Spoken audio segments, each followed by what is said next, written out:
Welcome to this War and Peace themed dedicated reading vlog. So I have started it and I'm just past page 100, page 103, which was in a previous vlog where I was reading other things as well. But that is where I started this, so if you want to see like first initial thoughts, you can watch that. But I wanted to make a reading vlog where this was like the sole focus of what I was reading. I don't know if this video will contain like me reading the whole thing and finishing it, because I'm assuming this reading process is going to take me a while, so I don't know if this video will span that long or just maybe like half. We'll see. But because this is such a huge book, such a famous book, you know, I wanted to make a video for it. As I said, already spoke a little bit on this in my other video, but I kind of wanted to give some other thoughts here to start this video out. And I will also say I'll probably try and update maybe like every 100 pages, because any more than that would probably be too much, because it's 1,300 pages long. So, you know, we'll see. We'll see what happens. So, I haven't really touched on the writing of this too much. In the previous video, I talked a little bit about how I found the writing. Did I talk about this? I feel like I did. Well, I think I was saying it's more accessible than maybe I thought or assumed, or I was just a little scared going into this, but the writing style is fairly accessible and easy to read. But I didn't really talk much else about the writing. So the writing itself is how would you describe it? I wouldn't call it simple, but I wouldn't call it lyrical or anything like that. I would say it's more on the simple side of writing, of the writing scale. But I think the thing I like most about Tolstoy's writing in here is the way that he depicts the characters, and you can really just see who the characters are. I think that is like maybe the most impressive thing, but also the way he captures a scene and like the atmosphere and the essence of the characters within that scene, but then also just the whole atmosphere. For example, I don't know, this isn't really a spoiler. I mean, are the first 100 pages of a 1,300 book spoilers? I don't know. I will try to be sort of vague about it. I think it's fine. You can skip this if you want. There's a scene where there is a character who's very ill, they're dying, it's about to happen, right? And it's very sad, it's a very sad scene, everyone's sad, obviously.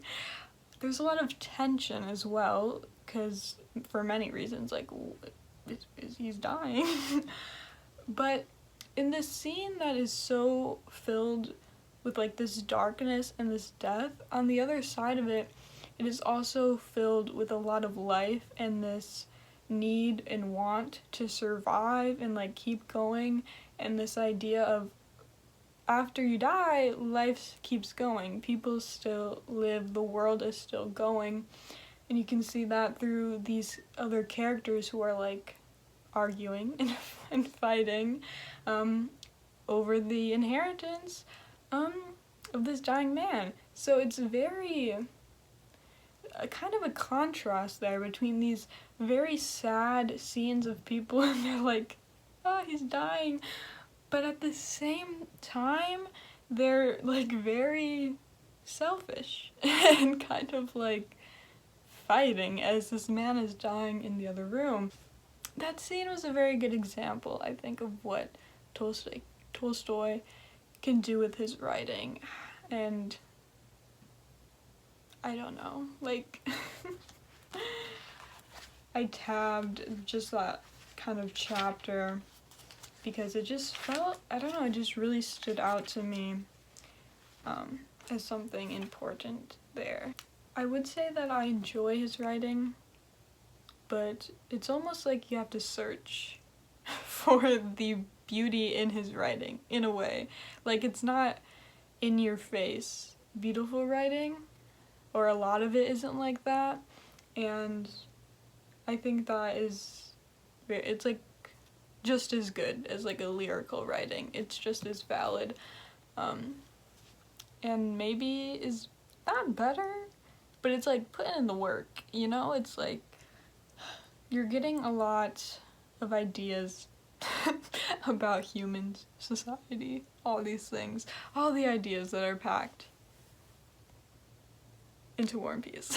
There's this passage here that kind of gives an example of him describing a character, and I feel like it says a lot about her in this little part.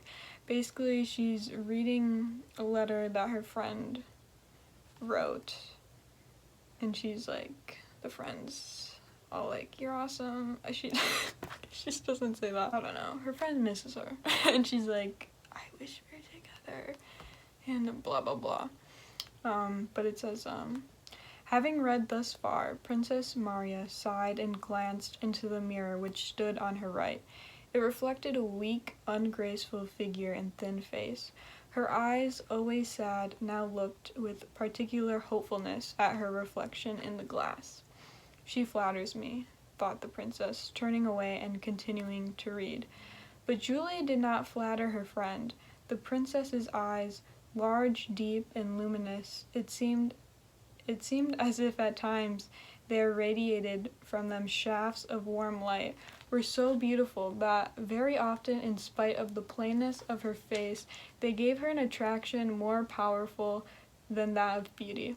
But the princess never saw the beautiful expression of her own eyes, the look they had when she was not thinking of herself. And I highlighted that very last part because I was like, kind of same sometimes. War and Peace. It's happening. Yeah, so there are some thoughts about the writing. I guess the whole point of that rant was I like the writing. It's good. It's a good book. But seriously, I think that's one of the things that is why I enjoy it so much, because I guess you could say it's kind of boring. There's just like a bunch of parties and like rich people, basically. Like, most of these people are, you know, they're high up in society, and it's like it shouldn't really be that interesting if you just, when you're thinking about it, but it is. And the way that he writes all this stuff is very interesting. That's what I'm trying to say. Okay. I just feel very excited about this book right now and very happy that I'm reading it. So I'm excited for this video and to keep going. Yeah. So it's a little bit later. I haven't read any more, but I wanted to talk or just mention a little bit about the translation of this because I got some new info on it. The translation that I have is by Luis and Almar Maud, and it was revised and edited by Amy Mandelker. That was in 2010 when it was revised, and the original translation I think was like 1920s. But there's obviously different translations of this, and you know, before I was talking about the writing, obviously this is a translation, so there's a slight difference from the original text. But I found out that the mods, they were a married couple who did a lot of Russian translations, if I'm correct. But they actually got Tolstoy's like stamp of approval for their translations. So I was like, that's fun. Just wanted to mention that, because maybe if you were thinking about reading it, there are multiple editions and translations out there. But obviously it's like preference. what kind of thing you like, what you're looking for. I'm looking for the Tolstoy stamp of approval. So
it has been exactly 1 week since I've started reading War and Peace, and I just got to part 3 of the first volume, or the first book, so still a long way, but that is page 214, so I thought this would be a good place to update. So when I last updated, I think I was at the very beginning of this part, and all of what I have read has been like our introduction kind of to the war, and the characters' introduction to war and battle for the first time. We are following mostly Prince Andrei and Nikolai Rostov within this, and some other people within the army, but those are kind of like the main 2 guys, I guess. Prince Andrei is having a much better time, we'll just say that. But yeah, the realities of war are exposing themselves to everyone, and some are less happy about it than others. Prince Andrei is still very much like excited and like, yes, I can prove myself and attain glory by, I don't know, doing awesome stuff in the army. Yes, here on page 175, Prince Andrei literally thinks, this is real, I am going to save the army. He has a lot of confidence, that is for sure. And what is going on within the book historically is all within October, or maybe it could be November now, but the beginning of this part, it says in October 1805, so they're fighting with the French, and the French are just taking over places. Here is a quote that was kind of describing or showing the essence of like right before battle, kind of before they had started really getting into it. So, one step beyond that boundary line, which resembles the line dividing the living from the dead, lies uncertainty, suffering, and death. And what is there? Who is there? There beyond that field, that tree, that roof lit up by the sun. No one knows, but one wants to know. You fear and yet long to cross that line, and know that sooner or later it must be crossed, and you will have to find out what is there, just as you will inevitably have to learn what lies the other side of death. So we're kind of getting like there's a little tension, there's wonder, but people are still excited. And then just a little bit further, once we are starting to get into things, we are like in Nikolai's perspective, and he is struggling. He's experiencing death around him and like the craziness, the mess that is war. You know, it's not just like, I'm gonna attack you and yay. But so he's just kind of standing there and he's just like starts looking around at like the sun, at the mountains, at the river, and he's like, oh, they're so beautiful. He's like, there's peace and happiness. I wish for nothing else, nothing, if only I were that. But then death is here and above and around. And so we have this moment of like this peaceful scenery coming out, and he's like longing for it. But then at that instant, the sun began to hide behind the clouds, and other stretchers came in view before Rostov, and the fear of death and of the stretchers and love of the sun and of life all merged into one feeling of sickening agitation. Sorry. But again, we have this sense of the peace leaving and the war entering. We've just seen a lot. There is some action happening. But I think now at the start of part 3, we're gonna kind of go back to like core life. What's happening with the people that we left behind. And I'm not sure, how long is this? Okay, so it's about 100, basically, more pages until we get to book 2. So that's fun. So yeah, I'm still enjoying it. But there's an adjustment to like this new setting, this new war-related military thing that I had to get used to, because like, do I know that much about armies and militaries? Not really, but it's fine. Here is the tab annotation update. Is that a lot? Kind of matches like the cover. The cover is like pretty colorful, and then we got but yeah, I feel like I'm progressing pretty well. It took me a week to read like 200 pages. So like normally that wouldn't be that good, but for War and Peace, I think that's good. So I'm gonna keep reading.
So it has been just a little bit over 2 weeks since I started reading War and Peace, and just the other day I got to book 2, so I finished book 1 out of 4, which is page 317. That's where I'm at now, and still feeling good. I actually haven't felt bored at all reading this, which I'm kind of surprised at, but feeling good about. Don't want to be bored.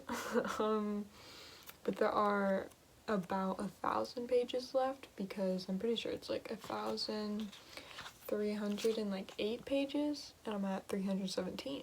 So I have less than 1,000 pages. So I haven't been bored, and I feel like I think about this, not a lot, but like more than other books sometimes. Because there are certain books that you think about when you're not reading them, and you're like, I want to read that, or you're just like, it's going in the mind, and this is kind of one of them. And I'll just like sit here, like I found myself just like flipping through, looking at like the stuff I annotated, and just being like, memories. Like I haven't even finished this book yet, but I'm feeling nostalgic for the reading experience. I don't. So I just can't imagine what it will feel like when I've actually finished this book and I can flip through the whole thing, and I just feel like it will be an achievement, and I'm just feeling like this is going to be an amazing moment for me. You know, like, can I say that I'm loving this book? I don't know, but I do feel like I'm loving the experience, which is kind of like the same thing. I don't know. But within this last part, we've kind of gotten more war stuff than I thought we were getting. We did get some of lots of characters everywhere, but again, it's pretty focused on battle, war right now. Prince Andrei and Nikolai, still hanging with them, though it kind of seems as if each of them have had a sort of switch in their perspectives and their thoughts about life, about war, about people, whatever. For example, Nikolai, before I was kind of saying he was having a hard time, but now he's like obsessed. He's obsessed with like serving his emperor because he's in love with the emperor, basically. To a point where I'm judging. I am judging him. Like, here, let's pull a quote. So we're speaking of Nikolai Rostov here. And Rostov got up and went wandering among the campfires, dreaming of what happiness it would be to die. Not in saving the emperor's life. He did not even dare to dream of that, but simply to die before his eyes. This guy just wants to die in front of the emperor, because he's like, I don't even... See, I was shocked when I read that one for a second. So he's getting a little bit obsessed, and like, ooh, fighting for one's country, ooh, yes, it's awesome. So there's a little bit of romanticization happening with war, but also with people, and having this obsession of like needing to impress, needing to serve this just guy. He's just a guy. So there's that. And there have been some like beautiful moments that were towards the end of this part, relating to Prince Andrei, which I won't get into like the plot, don't want to be spoiling things, but did have to do with his kind of like, there's a shift with his perspective, which I was very much enjoying. Kind of had like, he was having a little deep thinking moment, you know? He was like, wait a second. Because before he was like, I don't care about anyone else, I just want people to love me, and I want to attain the glory. To a point actually where I was also judging him. But now he's thinking a little bit. He's like, wait a second. And the people who are not doing the little battles, they're kind of big. There's kind of some big ones. But the people not in the war, we did get a little bit about them, and there's kind of some marriage things happening. which I kind of wanted to see more about, but we kind of just skipped past that. But hopefully that will come in book 2, because I kind of want to see what's playing out there. But I'm sure with my basically 1,000 pages that I've left, we will get that information. So it is about 3 weeks now since I've started, and I am on page 414, which is book 2, part 2, and is about like 30% way through the book. Do I have updates? Yes. Since I last spoke, there was kind of a lot of drama. A lot of dramatic moments happening where I was like, wait, okay. Love the drama. It's a good time. Some sad drama though. Sad dramatics. But some like, oh, he did that. He went there. Dramatics. So, but the last like kind of chunk that I have been reading has actually probably been like my least favorite part. Just the kind of storyline with Pierre and where that's going hasn't really been interesting me as much. But it's still easy to read, very readable, and I knew there was gonna be some parts that were a little less engaging for me personally, but still am very much enjoying reading this and excited about it. Here's the tab update. Though the last like 40 pages I haven't annotated very much or tabbed that many things just because it wasn't standing out to me. I did some underlining, highlighting, but it wasn't that much going on that I felt was super important. Important things for sure, but not to keep track of, I guess. I don't know. But I think this is where I'm going to end this vlog because it's not that long, but I guess it's getting longish, and it's been 3 weeks this has spanned, so probably should just end it before we get to the month, maybe. But thanks for watching. Maybe this inspired you to start reading, or maybe you've already read this.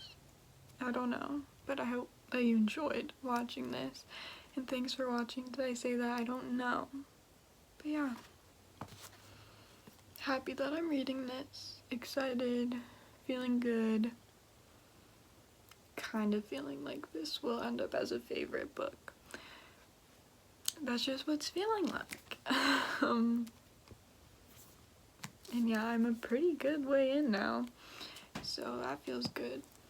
So yeah. War and peace. Bye.